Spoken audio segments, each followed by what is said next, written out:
Now, the 350 Rand COVID Relief of Distress Grant and the Caregivers Grant are due to end this month.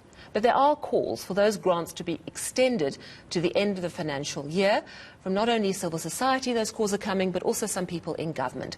Some 6 million people or thereabouts have registered for these special COVID grants since April. Former Public Protector Thuli Madonsela is one of those voices that says women in particular have really benefited from these extra grants. So, should the relief grant be extended into the much talked about permanent basic income grant? Is it something we can afford to pay for in South Africa?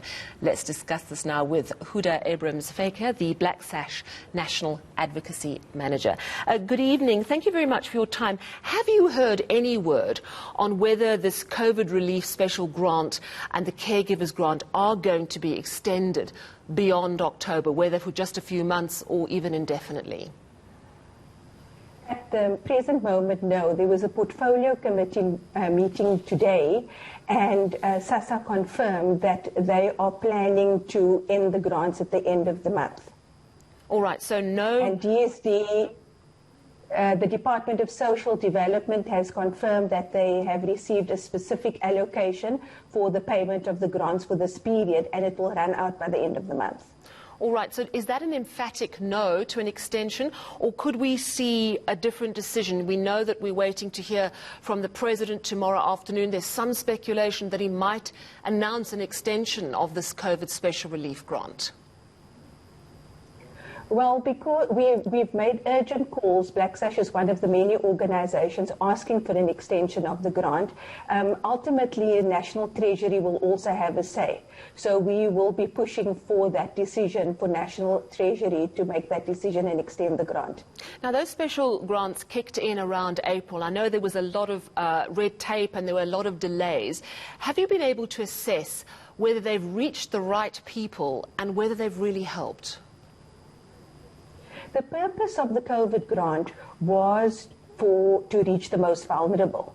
And when you're looking at the number of applications that have been approved, which ranges between 4.5 million and 6.5 because of the verification process every month, where there has been over 9 million applications, the question is whether they have all received those that need. Especially in the context where you've been having challenges that it's only an online system, so many are automatically excluded because they don't have the resources.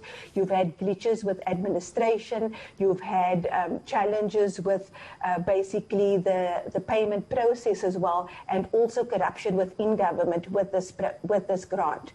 So because of all these challenges, whether all of these people have received the grant, I would be able to say no from our experience, because there's every month, despite it only being for 6 months, there's never been 1 month that everything went smoothly.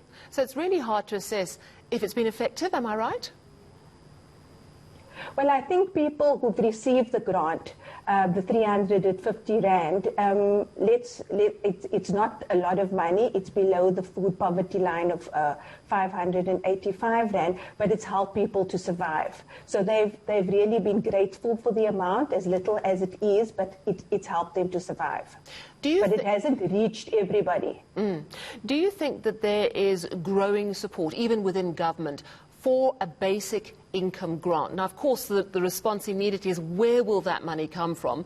But the other side of the argument is, it is a way of stimulating the economy, because then everyone has a little bit of buying power. And of course, it's doing the right thing in terms of supporting those who are very needy in society. But is there growing support for a basic income grant, do you think?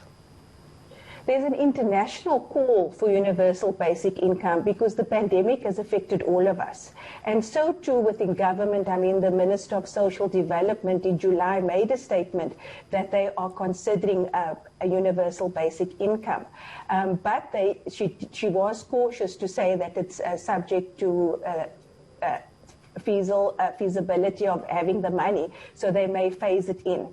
But the fact that it is being discussed is positive, but we also view it cautiously, because this has been on the table and off the table for many, many years, almost 20 years. Absolutely, yes. It's been doing the rounds for a long time. Perhaps the calls are more urgent now because the need has increased. Well, thank you very much for your time this evening. That was Hoodah Abrahams Fayker, the Black Sash National Advocacy Manager, confirming that so far there is absolutely no word that COVID relief grant is going to be extended.